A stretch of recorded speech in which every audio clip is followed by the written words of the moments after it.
Begin your floor makeover by priming and base coating your cement floor before stenciling. We recommend STIX primer and Benjamin Moore flat latex paint to provide the best adhesion for your stenciling project. Apply spray adhesive to the back of your stencil to reduce your chances of bleed.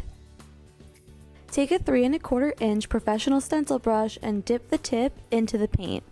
We want very little paint on our paintbrush, so swirl it around on your plate, really working the paint into the bristles. Offload any excess paint you may have onto a paper towel.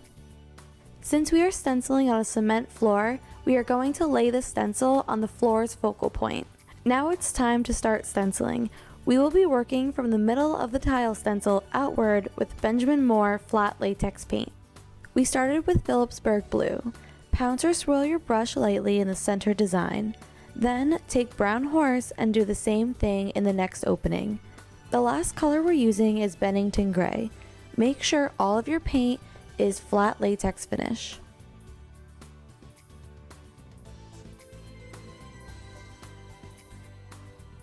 Align your stencil with the previously painted area and repeat.